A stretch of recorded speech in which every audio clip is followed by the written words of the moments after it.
It's just wonderful to dress up in this cap and gown and march across the stage and receive a diploma. Getting a college degree is an achievement for anyone, but for 89-year-old Clell Elliott, You're going to hand that to them. They'll take it. Okay. it's a lifelong dream come true. Well, I really don't know, as I said, that I have a vocabulary that's efficient to express how I feel, my emotions, but I know one thing that's great. Elliott enrolled at the University of Rio Grande in 1958, completed 3 years, but was forced to drop out when he lost his job and had to get a new job out of town. He attended other schools throughout his life, but never received a degree until today.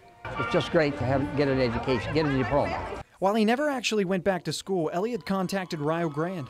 They looked at all of his completed education over the years and realized he had enough courses complete for a degree in business, something his family says how proud we are of you, and Thank you. we're Thank so you. happy for you. Thank you. means just as much to them. We're very, very excited for him, and we're thankful that we were here to share in this with him. The whole family's really proud of him for his accomplishments. I mean, that's for his age and continuing, not giving up. A dream come true. Clell B. Elliott. A half a century I'm glad that I didn't give up. in the making. Ryan Bloomfield, WSAZ News Channel 3, Rio Grande.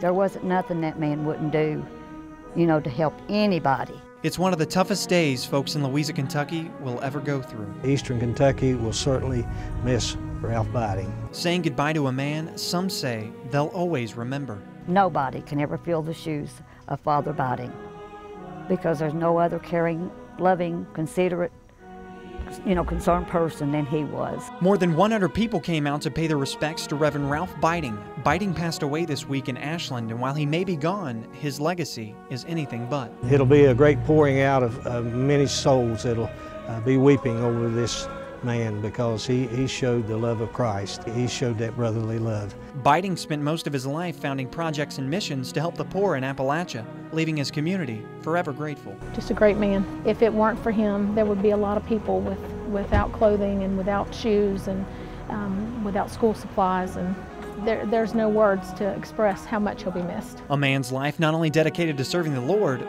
but others as well. In Louisa, Ryan Bloomfield, My Z 10 o'clock news.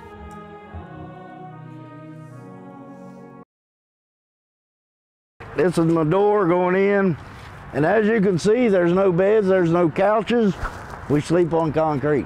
Sleeping outside on the ground at the end of November might seem meaningless to you, but for Mike Bell, it's his duty. And then we have a couple veterans got their tents here. Bell is one of many veterans trying to raise awareness for homeless vets and anyone else without a home. When you go to do something as huge as what we're doing, you want to experience it the closest that you can.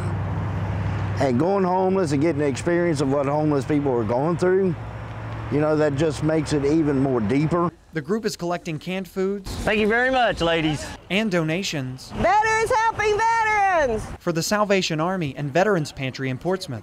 A gesture group members say they hope will make a difference. Just to see somebody pull up and even drop off one can, I mean, that means the world. You think about what you're doing and what the meaning of what you're doing is.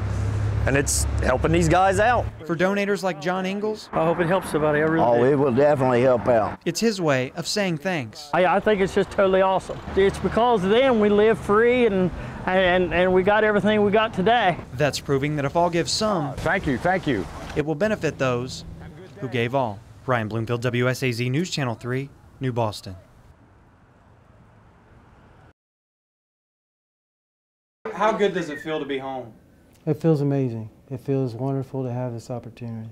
It's a Christmas homecoming Sergeant Robert Gear has been waiting a long time for. Glad you're home. Thank you. Thank you. He hasn't been home for Christmas in 5 years, and he almost didn't make it home for this one. I remember feeling a lot of burning sensations on my whole body. It knocked me about 10 feet in the air. In September, a landmine blew up next to Robert, injuring him severely. He was helping an injured soldier when the explosion happened. His family says the fact he's even home for the holidays is a Christmas miracle. It's really great. It's really something you can't explain to have him here. If ever there was a gift for Christmas, he would be it. To see him and touch him and know that he's going to be okay, and that's all that matters. Robert has been rehabilitating in Texas and doing everything possible to make a full recovery. It's an amazing experience. It just puts life in a new perspective. I want to live it to its fullest and take advantage of everything that I can. Home for the holidays. I love you, Mom. I love you too. And thankful for so much more. Ryan Bloomfield, WSAZ News Channel 3, Huntington.